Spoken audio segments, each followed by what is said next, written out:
super senses.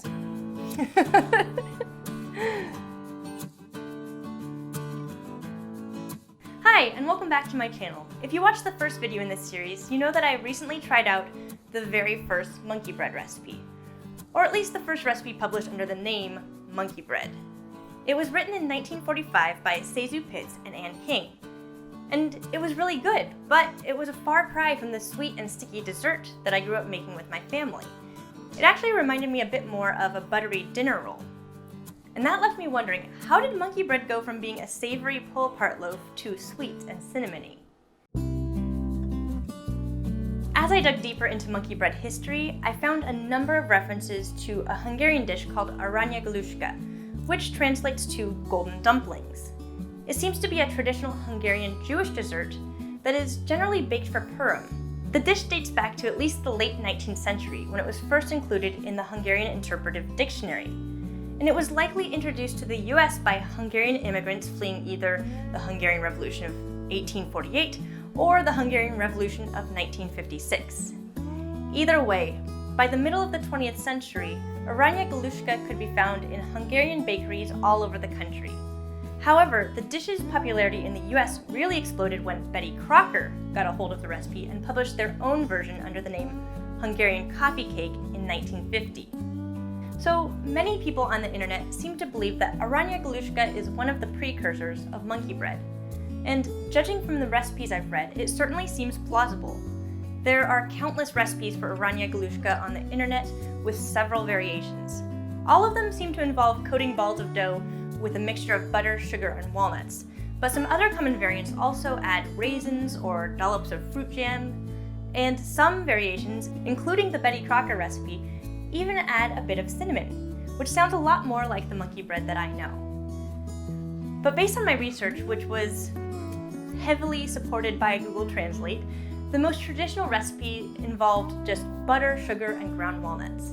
And it was served with a warm vanilla custard sauce, which sounds amazing.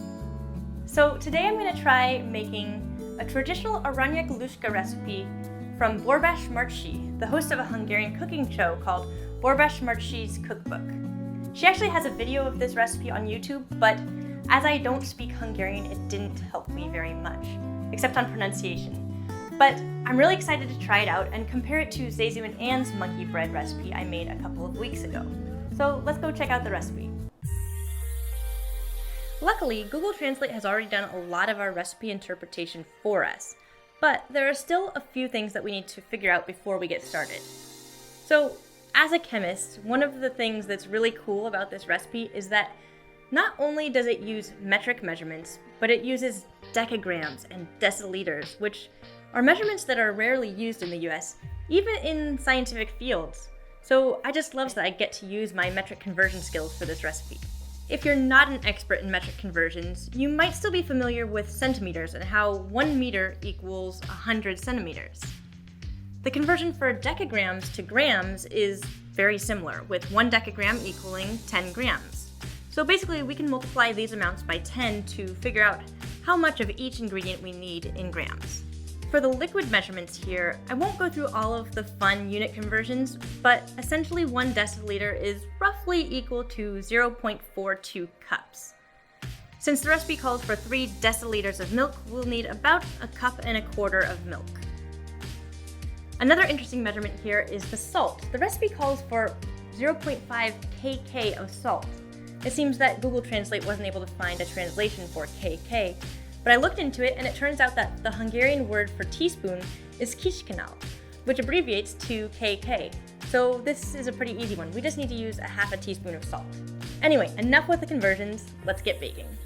First we're going to measure out 2 tablespoons of instant yeast. Then we'll add 2 teaspoons of sugar and about 1/2 cup of lukewarm milk. And today I just kind of cheated and heated this up in the microwave. So now to just weigh out 500 grams of flour. It's a lot of flour. Now 1/2 teaspoon of salt, roughly, and then the zest of 1/2 lemon. Now in another bowl, we're just going to mix together 100 grams of softened butter with 3 egg yolks, so let's use a small bowl for that. Now we're just gonna add 3 egg yolks. And I guess we'll just whisk that together a bit. Alright, I'm not sure that was the correct thing to do, but it's mixed. So now we can add the yeast mixture and the butter and egg mixture to the flour. And we can slowly add the remaining milk until we get the consistency that we're looking for. So I've never made this recipe before, but this seems a little tougher than I thought, but it is a dough. We just need to knead it for maybe a couple more minutes. So let's just leave it to rise for about 40 minutes. So while the dough is rising, we just need to grind up some walnuts to kind of toss our little dough balls in.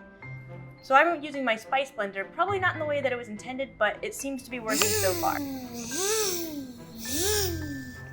So this recipe doesn't actually tell us what amount of walnuts or sugar to use. It just says 20 decagrams or 200 grams of sugared walnuts. So I figured I'd start by just mixing together 100 grams of ground walnuts, 100 grams of sugar, and the zest of 1 lemon and see if that's enough. We can always mix up a bit more if we need to later. And I did need to. So now I'm just going to take our risen dough and roll it out to about a ½ inch thick. And the recipe actually says something about a finger width, so I'm just going to use my finger as my ruler today. So it looks like it's about the same thickness as my finger. So I think we'll stop about there. Then we can just use our small cookie cutter to make small pieces of dough. And here the recipe says that it's not necessary to tear off completely regular circles and that it's more important to just use up all of the dough, so I'm just going to cut the pieces off kind of like this.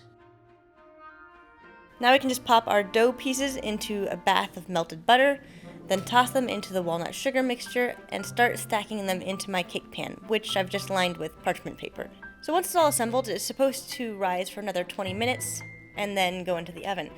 So the oven gets preheated to 180 Celsius or 350 Fahrenheit and will bake for about 30 minutes.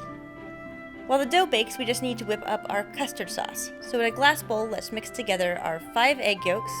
Well, I only have 3 egg yolks because I miscalculated how many eggs I'd need for this recipe, so let's just go with 3 egg yolks, about 50 grams of sugar, 1¼ cup of milk, but I used heavy cream for this because I realized that in the recipe the translation said fatty milk, which I think should be heavy cream. So 3 egg yolks, 50 grams of sugar, 1¼ cup of heavy cream, and some vanilla extract. Glug, glug, glug. The recipe calls for 1 vanilla stick, but I don't have one on hand, so I'm just going to use about 2 teaspoons of my homemade vanilla extract. Next, we just whisk everything together over a double boiler until we get the consistency that we want. The mixture should start to thicken as the protein in the eggs change shape and start linking together. And the reason we're using a double boiler for this is because it's a gentler way to cook the eggs. If we cook them at too high of a temperature, we run the risk of curdling them and ending up with scrambled eggs. So hopefully our patience will be rewarded here with a silky smooth custard sauce. And since I only used 3 eggs, I was a little worried that I wouldn't be able to thicken the sauce enough, so I just added 2 teaspoons of cornstarch to help thicken. I'm just looking for a consistency of a thick but pourable sauce. Although it's worth noting that the mixture will continue to thicken a bit after we take it off the heat, so we should take that into account too. Alright, that looks like a good consistency for the custard sauce, and our Aranygaluska looks like it's done, so I'm going to take it out. Ooh, ah.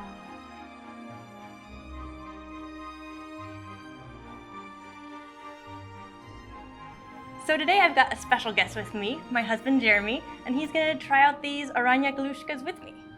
Alright, let's try. Alright.